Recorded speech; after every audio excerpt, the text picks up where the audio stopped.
What would you guys rate the most recent ReZero episode out of 10?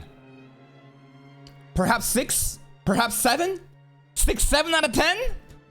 This person's rating a 6 out of 10. And I think usually I would be immediately like, what? You're just hating, dishonest, rage baiting. But I think they're not. Let's read this. ReZero Season 4 Episode 7. Right. Gonna piss off people here. Absolutely you will. I think it was very flawed.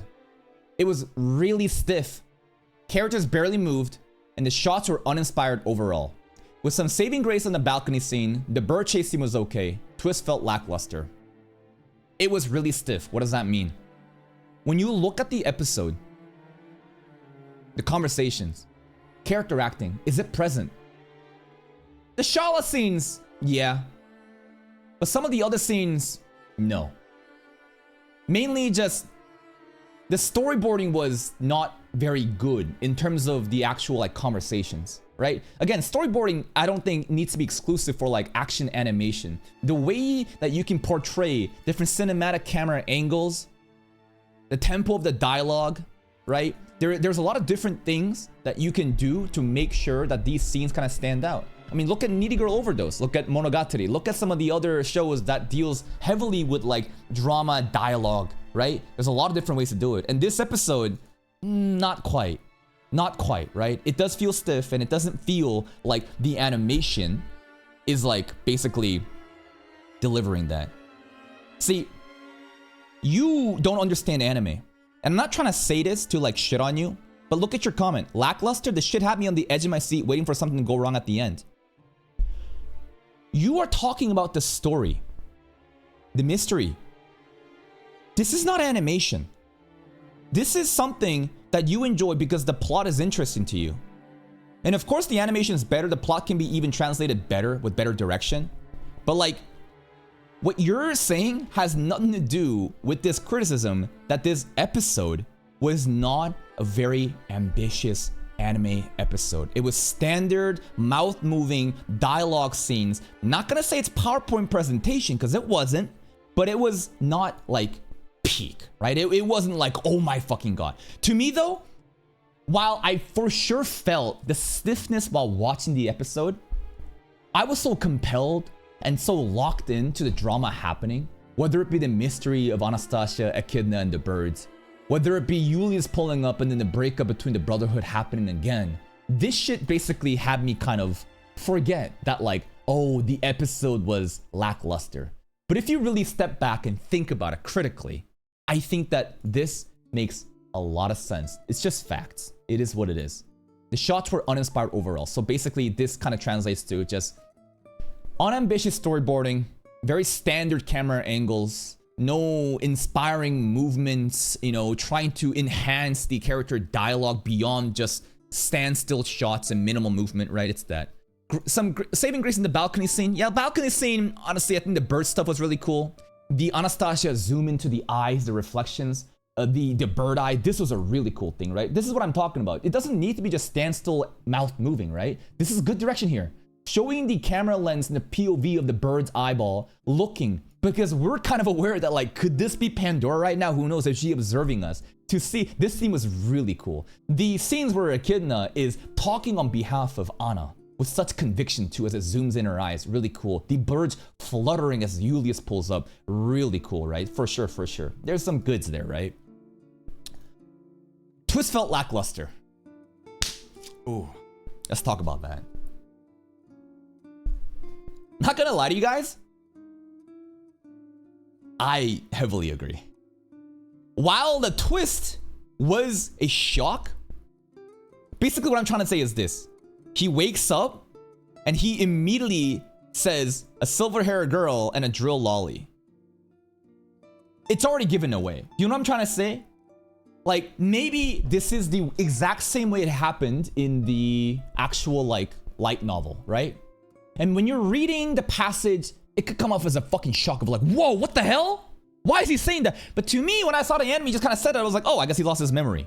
I was kind of surprised. I was like, wait, he lost the memory. But this wasn't like when Subaru was asking Emilia, what happened to Rem? And Emilia's like, That was like, whoa! Whoa! What the?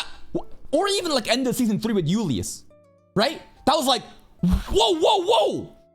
So, what was the missing element here? This. Ready? Ready, ready, ready? Hold up, hold. Gonna show you the missing element, guys. This is what's missing. The blank white background. Both time in the carriage, when who's Rem and who's Yuli, we had a backdrop of just like bright white shine. No, that's not it. That honestly, it kind of adds on to like the direction of like, whoa, it's tense, it's overwhelming, right? It's like everything's been blanked out and the focus is just in the one character. Maybe, you know, there's some sort of immersion there, but overall, this reveal was basically like, we pre-cummed. This okay. All right. Hear me out. Rather than us getting edged into a big climax, just fat loads being dropped, this was a ruined orgasm.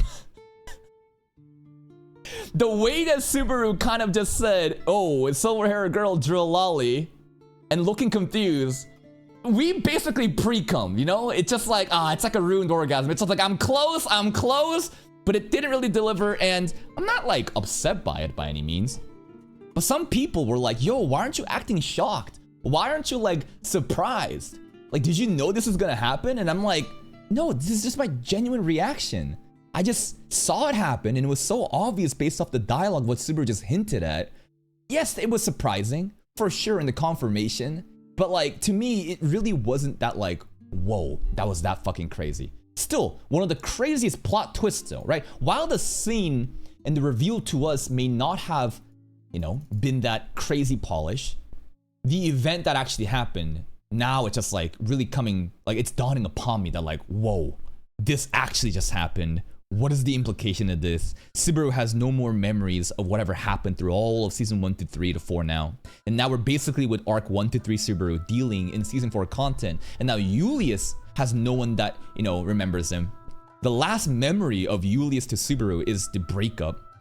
Betty is left alone now. Clearly, Subaru is still here, and I'm sure Subaru is going to treat Betty like a Drew Lolly NPC with a lot of enthusiasm, but that connection's kind of gone. Emilia doesn't, you know, Emilia hasn't forgotten. Everyone's been forgotten, right? And it's really cool how, up to this point, Subaru has been the one person that has been forgotten. As he continues to return by death and complete these challenges and move forward, all those different failed timelines, nobody remembers that. It's sad. But now, it's the opposite in this current situation, right? Everyone is still locked in, but Subaru is gone. And it's such a new opening change, just pivot of this arc. Now I see why people have been glazing this arc and why there's so much potential there. So what does that really mean? What does that really mean? It means that season 1 of ReZero truly was the best season of anime. Yep. Basically, ReZero is only fun when Subaru is crashing out. Not really. That's a hyperbole.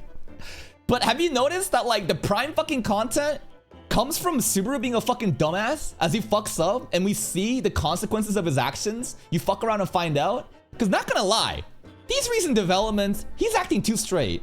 Season 3, that shit was too fucking easy. Listen, we had challenges, but I'm like, nah. I want to get fucked up. I'm tired of winning. I want to lose. Watching ReZero is like being a masochist, bro. I want to lose. I want to feel the pain. Nagatsuki Tappei, show me the most, you know, painful, fucking tragic, heroic stories of this fucking NEET as he stumbles around in this isekai world. So, all things said, I think this is very harsh criticism. But this guy has standards. And I think that I would respect somebody for coming to terms to say actually it's 6 out of 10 for an episode like this, when many others probably feel pressured to say it's 10 out of 10, that it's the greatest fucking episode of all time. Why? Simply because of the story. Remember, an anime is different from the source that it's adapting. There are other criteria to be mentioned when looking at an anime episode. When you are held to the edges of your seat looking for what kind of twist happened at the end with Subaru, that's great. But that's most likely due to what? The story, the source material. It's that good. But an animation is supposed to elevate the source material through its other medium, animation, and create these inspiring, ambitious cinematic scenes. And those scenes, while may have been present for some of the moments on the balcony with Julius, Anastasia, and Subaru, some of the other stuff, I guess, wasn't like that. And a 6 out of 10 is pretty harsh. I personally wouldn't say 6 out of 10. I personally would say, if I really wanted to be harsh, right? Just like taking away all the bias for ReZero and just like rating the episode compared to its like direction and storyboarding. A 7.5? 7? But to me, because I was just so locked into the drama of Julius and Subaru and Anastasia, the mysteries of what's going on, and even at the last sequence too, of the memories being forgotten, that shit was so like, it was gripping me by the balls. I'm just like so locked into the story. Basically, all the animation faults and the stiffness is just kind of like disappeared like Subaru's memories as I'm just like glazing the fucking story. So in like objective sense, maybe like a 7 out of 10. But personally, me, it's like an 8 or a 9 for like just how much I personally enjoyed that story. And that just goes to show that how important the story alignment is, right? That at the end of the day, you can try to have these criteria to look at the animation parameters and try to judge it based on what's missing, what's present. But sometimes the story is so good that you just forget about that shit and you just say, Unga Boonga, give me more content.